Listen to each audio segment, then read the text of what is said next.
Hi, everybody. Welcome, hopefully, Take 3. to another episode of Going Deep Underground. It's October, so you know what month it is. Oh, hey, we got the notification. So it's happening. We're live. So, of course, I'm Rick. This is Scott. No Sean tonight, or is there? Actually, there will be. There's going to be a Sean right about meow. We will have his disembodied voice here in just a second. It's like Sean's a ghost. Sean, are you with us? I'm here, and it looks like we're live finally. We hear you from the beyond, Sean. It was just kind of like this. So we're so excited because October is obviously the scary, spooky month, and we thought, you know what? As we're looking at things to talk about and going deep, paranormal It's just too stuff. obvious not to talk about paranormal stuff. So we're actually going to do that throughout the month. Starting tonight, every episode of Going Deep will have to do with paranormal. Some paranormal stuff So, that's going on. Sean, say hello. They haven't even heard from you for the last couple episodes of any show. I know, it's been a while. Hey, by the way, thanks for doing this without me. I'm kidding. No, I've enjoyed watching from afar, but already as we're getting ready to discuss, we're already starting to experience some paranormal stuff, which is trying to go live for the last 20-25 minutes. Well, that's why I said at the beginning, I'm like, take 3 because we've been trying to do it, but we've been having all these technical issues, and we're like, But let's be honest. the spirits are with us. Technical difficulties are not something They that are rare are to the underground. Especially There are specialties. So we're gonna get into it. We know from some of Scott's stories and Jen from her episode in the underground. Yeah. That's about some of their experience they've had with paranormal. So I want to talk first about. Okay, so for myself, I would put ghosts, spirits, the paranormal right there hand in hand with aliens growing up. I believed in the possibility. I've never had any experiences myself. Never? I didn't know anybody. Well, Not even when you've been staying here in the basement and you've thought you've heard things or... you always think you hear things. I've never had any experience that was an obvious experience. Oh, okay. So, and growing up, I didn't know anybody. Nobody to my knowledge that I knew, whether it's family members or friends, had any. So I didn't have anything like that to go off of, but I still believed. With our backgrounds in the Mormon Church, the Mormons believe that there's a spirit world, that before we come to Earth, we live in the spirit world. We come here to get physical bodies, and then we go back to the spirit world. And they say there's a veil between here and the spirit world, and that veil is very thin, and so that allows for some interaction. So there was some of that to my upbringing in terms of a religious aspect, but so I believed in it, but there was kind of a skepticism too. Were you told to stay away from it? So I guess if you're thinking of it as being trying to conjure ghosts and, play with Ouija boards and stuff like that, yes, because that was all considered dark paranormal stuff. So, Sean, what was your, as far as growing up, what kind of thoughts or beliefs did you have in ghosts? Well, it's an interesting question because growing up, I had one of my uncles that was always fascinated with telling these elaborate ghost stories, and as you had alluded to as well, Rick, with growing up and just being taught and aware that there's a hereafter, and once the spirit goes, it goes to the hereafter. But ghosts sometimes they linger for a little longer, and I didn't make that pun up, but that just He said they linger a little longer. Yeah. So it was interesting because as a kid, I absolutely believed in ghosts just because it seemed to be something that was discussed quite a bit at the house. Okay. And amongst family. So, Scott, you when we talked about aliens last week, you mentioned about how there was no question that it was all bullshit. That there was no room in your mind for the belief in aliens. Yeah. Now, as I mentioned, the church kind of plays into the idea of ghosts and spirits and all that kind of stuff more so than obviously they do with aliens. Yeah. Or that topic. So what were your thoughts there? Like, I absolutely believed in ghosts. I was terrified of ghosts. I saw Poltergeist at Mark McDowell's house. It's one of the scariest movies. Like that. I was 7. That movie. So it was always stuff like that scared me. Like, I liked watching stuff like Friday the 13th and Nightmare on Elm Street, but those things didn't scare me at all because I knew there was no realism to those at all. But Poltergeist was like... Scared the shit out of me. Yeah. At 7 years old, I was terrified.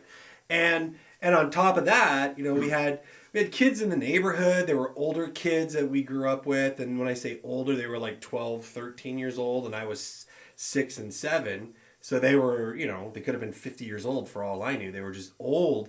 And they were always telling stories. And I remember I spent the night at Bobby Fischer's house. And he found this he said that he had found this chalk rubbing of a tombstone in his closet. And he showed it to me. And it was probably his grandpa's or something that the family did. But he said that they had found it in the house. They lived in like the one rental home in the cul-de-sac that we lived in. So he said when we moved in, we found this here. And then the next night, he's like, oh my gosh, look at this. Something tried to break into my screen. There was hair. How old was Bobby Fischer? Probably, I think he was my older brother's age. And my older brother is 17 months older than me. So he's a couple years older. Probably a year and a half to 2 years older than me. And you're how old at the time? Probably 6 or 7.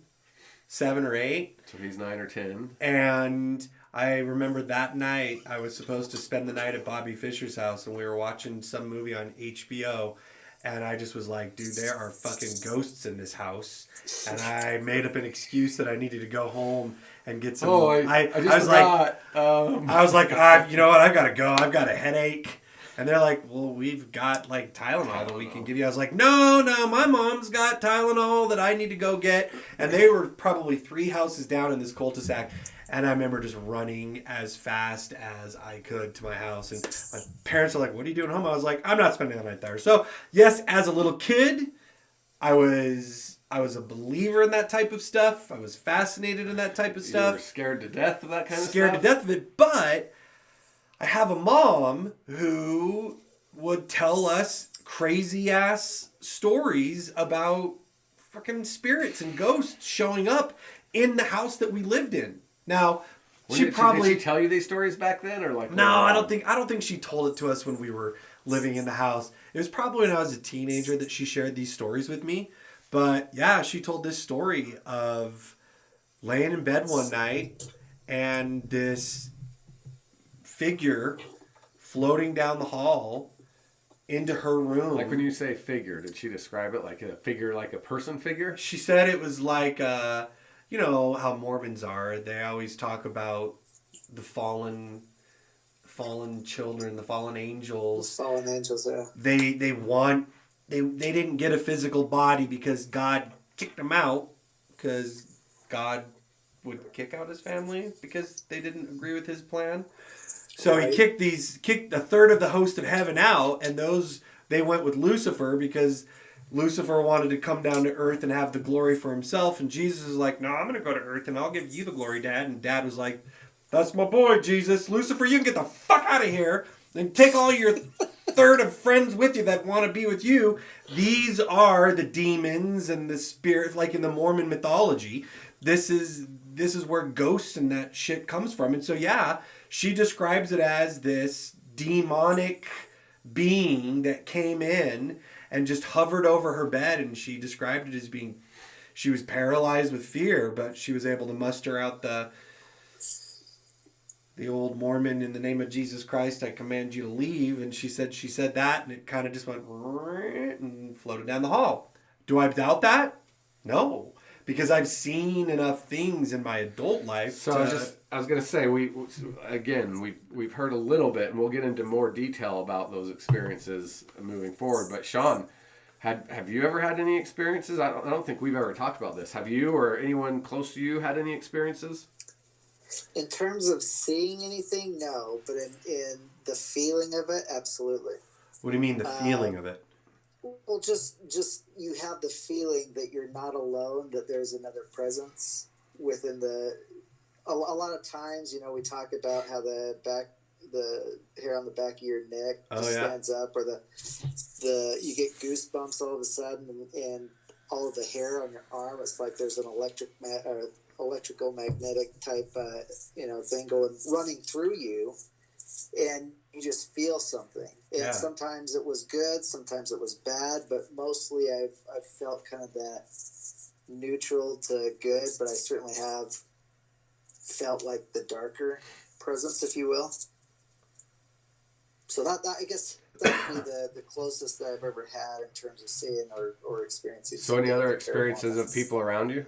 People close to you? You were telling something the first time we were filming this about your dad and you said that your dad saw the devil. Yeah, so as a kid, my mother had made the comment, and I know I was fairly young, around 8 to 10, about this Ouija board and how I think they referred to it as satanic, but a Ouija board, and how my father had an experience as a teenager using a Ouija board with him and a few friends. But it was a story that it affected him so bad that he couldn't even talk about what experience he had. Wow. And it wasn't until probably a number of years later that I finally got it out of him about, what did you see?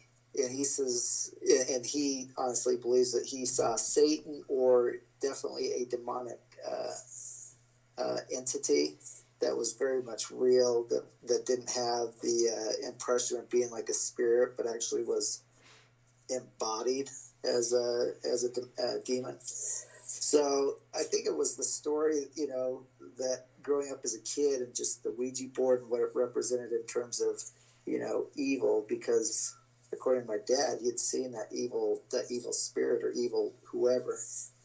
So, all right, it's stories like that. But yeah, definitely. Well, especially when it comes from your parent, from your dad. Right. I mean, you're gonna believe that. Correct. Yeah. So you've never had any type of encounter. You've heard Jen and I tell our stories about the phone moving and about the shadow people that were in the house. You've never had anything like that going on? No, and your story was always intriguing. That I guess now it would be, I'd almost welcome something like that, because at least having a different understanding or different perspective. You sound like me on Aliens. Rick wants an anal probe, and Sean wants to be visited by negative energy or spirits. Sean wants to be possessed. If you guys work together. Anal probe, please.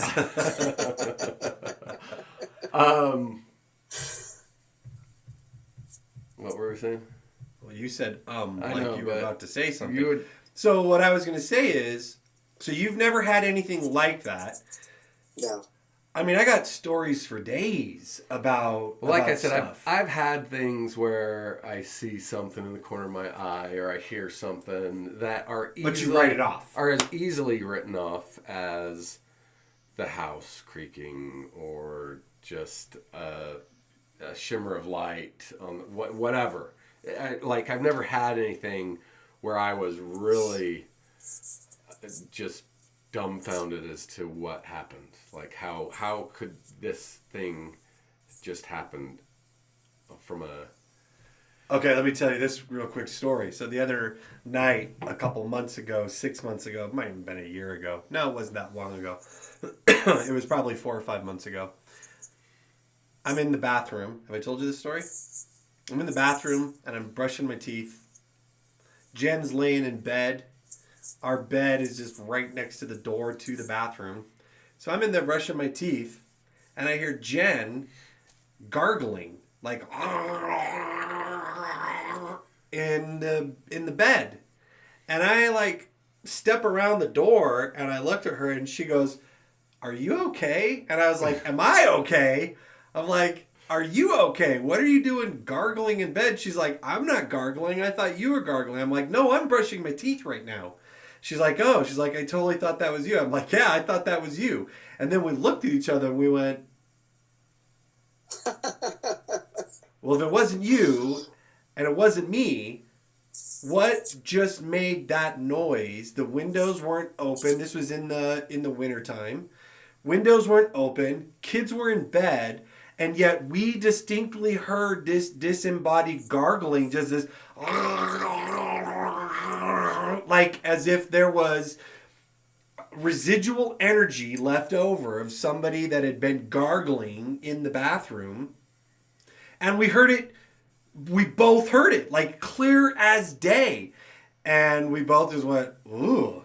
So then I'm laying in bed that night and we're talking about it because we're like, okay, so like that just happened. Where did that come from?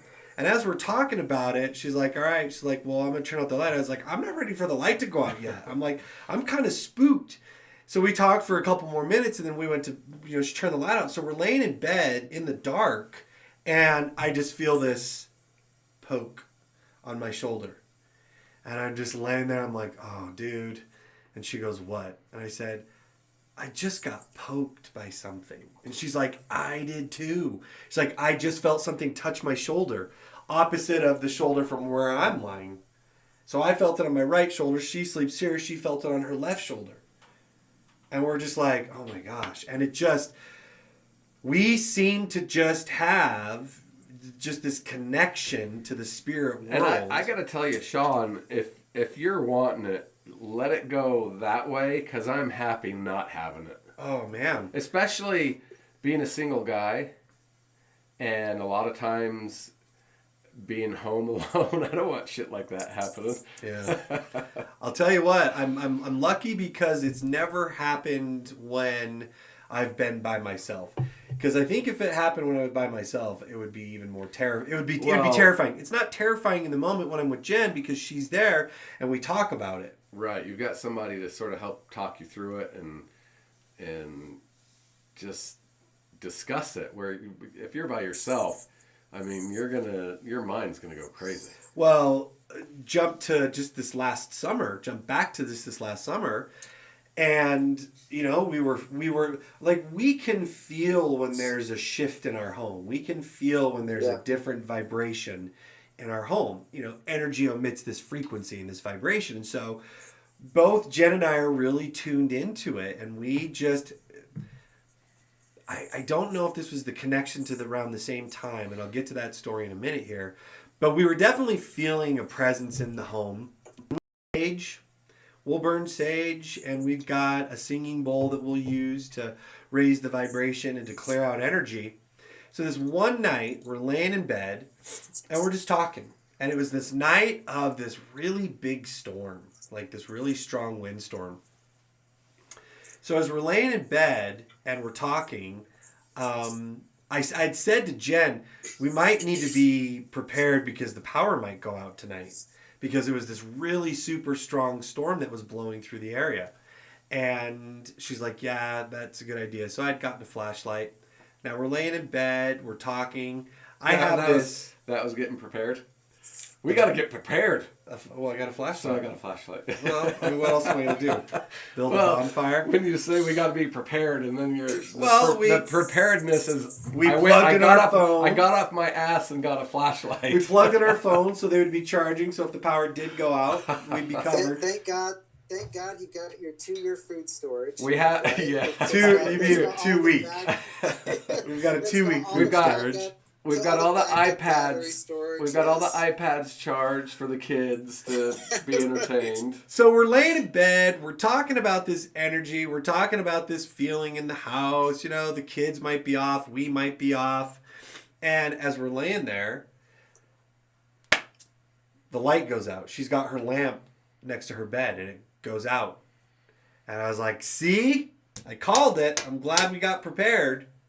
And then I realized that the fan that I keep on in the room, I sleep with a fan on every night. The fan was still going.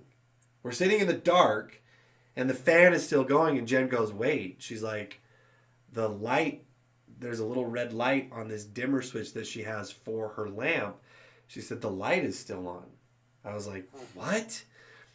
And I'm like, and the fan is still on. So she leans over and she flicks around with the thing and the light comes right back on. And we're like, what the heck? That was really weird. I said, has that ever happened before? She's like, no. So I get up and we're still kind of feeling just this energy in the room. And I get up and I looked out the windows to see if my oldest son, Taylor, was outside with his friends. And they had gone after this. When the storm started blowing, they went and were prancing around in the green area. So I'm standing at the window and I'm looking out the window. This is probably 5 minutes after the lights have gone out. And she's like, are they out there? I was like, no, they're gone.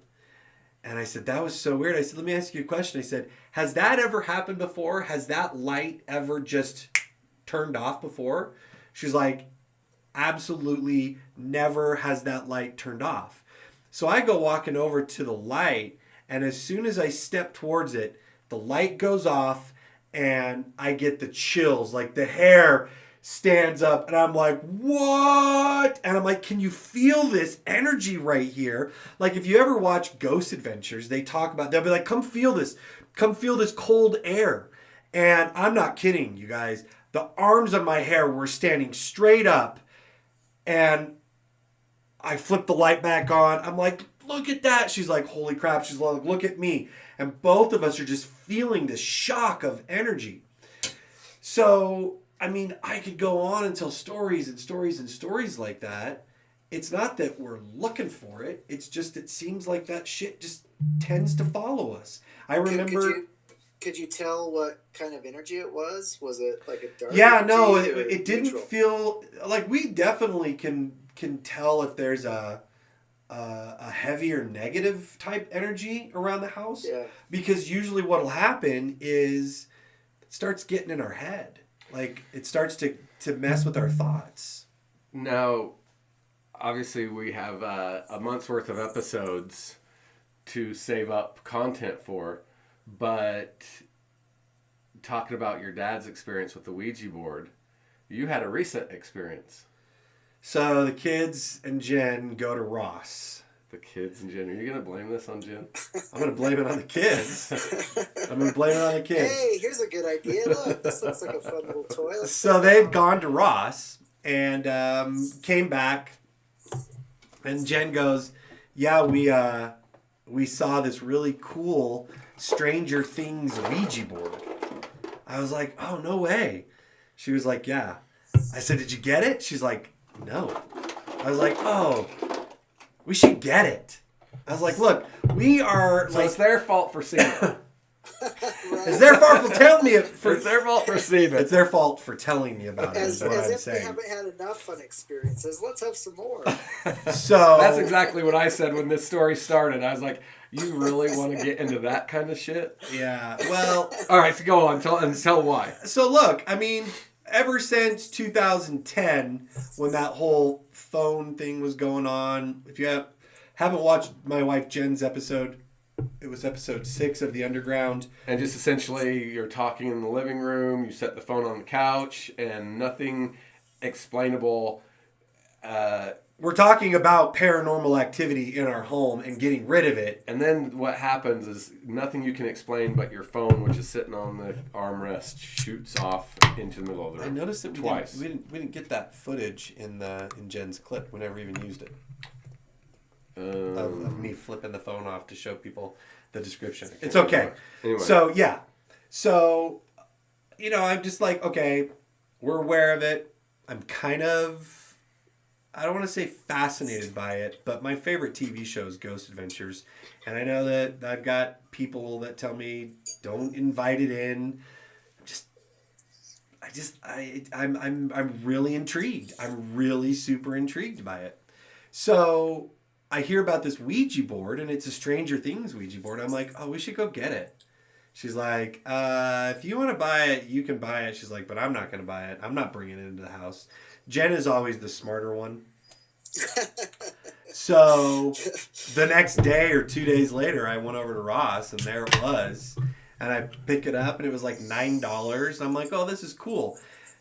It had been opened, and it was like packaging tape had been wrapped around it to seal it shut. It's like Jumanji. Somebody was like, I'm going to wrap this thing in tape so nobody can open it again. It is totally like that. And I probably should have had the intuition right to look at that and go, let's see. Let me think about the experiences do I've had I in the want past. to buy Wait. a pre-owned Ouija board? You know? Wait, this is almost like a movie that I'm reminded of. Jumanji. You don't pick it up. I've already heard that one. You're an original bastard. Right. Are you in the bathroom right now, Sean? All of a sudden your screen went black. I just said 2 minutes ago, this is like Jumanji. Yeah. Oh, he was in the bathroom. He was in the bathroom. Our call-in guest was in the bathroom. So anyways, so I get it, and I buy it, and I bring it home.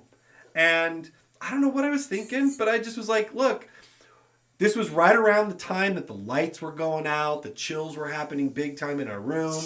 And I was like, you know what? I would love a digital recorder. So, you know, like I said, I love Ghost Adventures, and they're always capturing EVPs.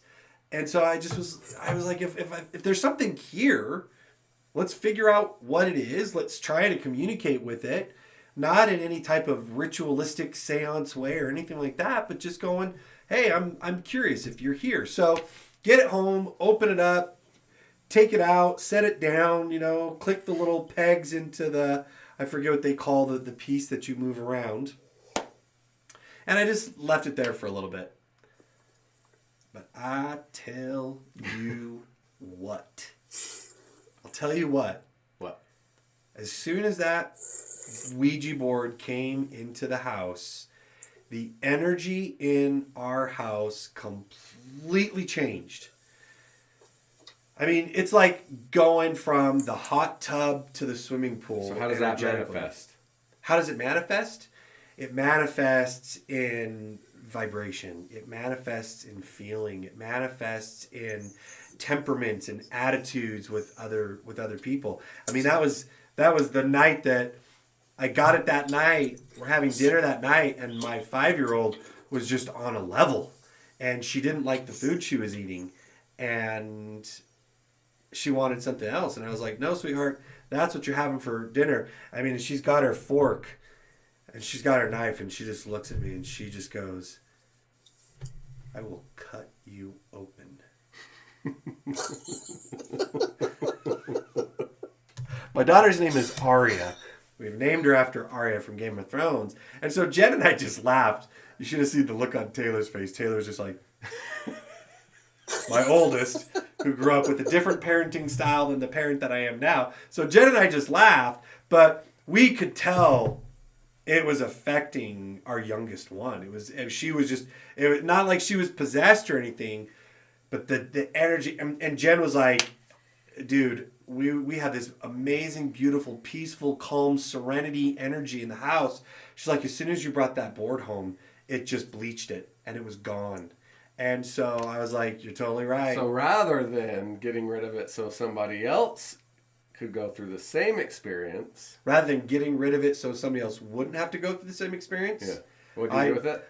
I went to Walmart and I set it up against a tree in the parking lot. So some teenagers can find it and create all kinds I was like, we're done. I'll tape it back up. You know, we're finished with it. I'm passing it up to somebody else. Whoever else. So, hey, if anybody's watching this and found a Stranger Things Ouija board in the parking lot of the South Jordan Walmart off of Bangor Highway and 106 South, let us know what's going on. If you've experienced anything. Shit's real. It's real. That energy is real. We've talked about energy being everything. And if what Sean said at the beginning of this episode, from what you were told, that what did we say about something about it lingering? Yeah, just spirits that don't cross over to, according to the Mormon belief, the spirit world. What was the phrase that you used? It was a cute little... Oh, yeah, that spirits just sometimes linger a little longer. That's it. And as it turned out, that was the perfect pun. That's so, we're going to be talking about this throughout the month. We'll get into some of the more I don't know if logical is the right word, but just the topic of energy itself and the role that it plays. And if anybody who's watching this has got a cool story about paranormal things pertaining to spirits and ghosts or anything like that, let us know. We'll have you call in and you can share your story live, because again, this going deep is just about considering the possibility of other things and opening your mind to, yeah, maybe, whatever. Is that really happening? Is that stuff realistic? And as Scott mentioned in the last episode, we're still looking if anybody knows any paranormal investigation teams in the Salt Lake City area that would be interested in taking us out. We would love to do... We'd love to do that as an episode. An investigation in, I think that hospital in Tooele would be... I was thinking about that today, actually. Even if you don't know, Tooele has a very new, modern hospital now, but there is the old hospital, which was where my grandmother died. Very, very old and said to be haunted. And if you're a Ghost Adventures fan, they've gone to it a couple times. There's now a haunted house, so it got to a point where they shut half of the hospital down. It became an old folks home, retirement center, basically. And they shut half of it down, and in that half they created a haunted house. And it's called Asylum 49? Yeah. Asylum 49. And it's supposed to be a good one. I haven't actually been to it. But anyway, so half of it was this haunted house, and the other half was still a retirement home. I think since then they've shut it all down, aside from the haunted house, which is still going. But we'd love to get in somewhere. We'd love to be able to do an investigation with some experts, with people that know what they're doing, just for the experience. I mean, I'm a believer. I believe in ghosts. I believe in spirits. I believe that energy lasts and has residual effects, side effects. I'm curious if anybody watching is a believer or not, believer in ghosts. If you've had experiences, reach out to us. Yeah, if you are, why? And if you're not, why?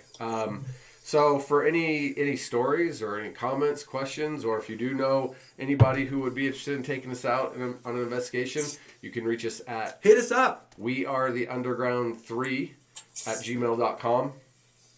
And we'll be back throughout the month every Thursday with more... Next episode, I want to talk about shows, TV shows, stuff that we've watched. And shows and movies and stuff. Yeah, some of those things that have had an impact. And because I'll tell you what, Ghost Adventures has definitely had an impact. And I know there's lots of people that, aren't fans of Zach, but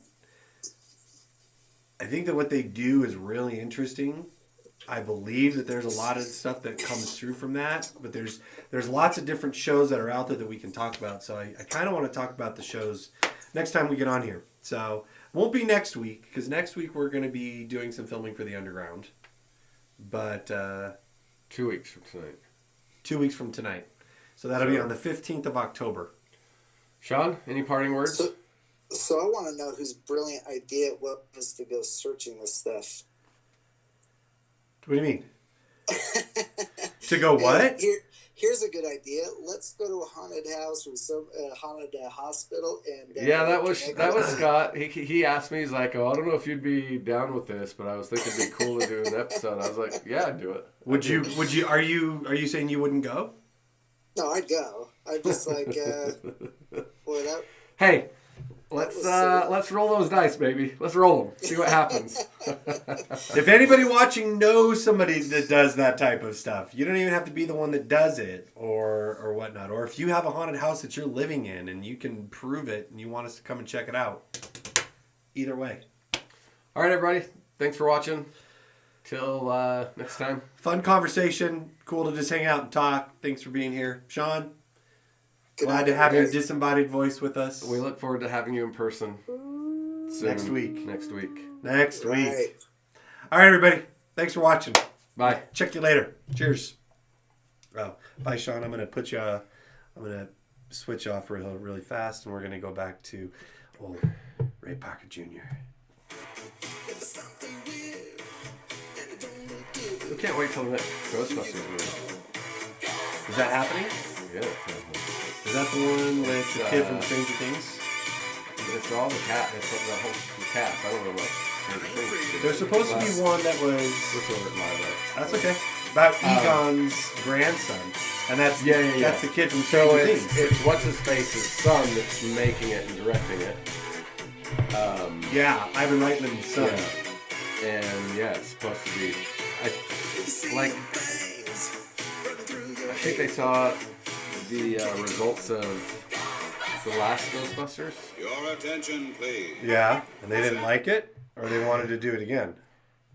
I don't think it's what anybody expected or wanted out of another Ghostbusters. Oh, well. So I mean, you do a movie from that long ago. You're going back to that world, and the thing people are going to want to see is why they liked it in the first place, which was the characters. Bill Murray, Dan Aykroyd. So nothing against the women. I liked the women's one. I didn't have any I just problem don't think. with it. I think when you the reason you like those movies is because the people were in it. Gosh, are we still live? Oh yeah, we're live. Well, hang Bye, on. everybody. Wait. No, we're gonna He's end gonna with. surprise you with. Oh, what's he gonna play? What's he gonna play? Go to your recents, dude. What's he gonna play? Go home. Yeah, that's where I'm at. It's a playlist that I was on. I know, but if you go home, it'll show you your recents. Home. Recently played. It's a playlist. It was a song. It's okay. We'll save it for next week. God. I'm sorry. All you had to do was type in search Haunted Mansion. You ruined it! That was a surprise!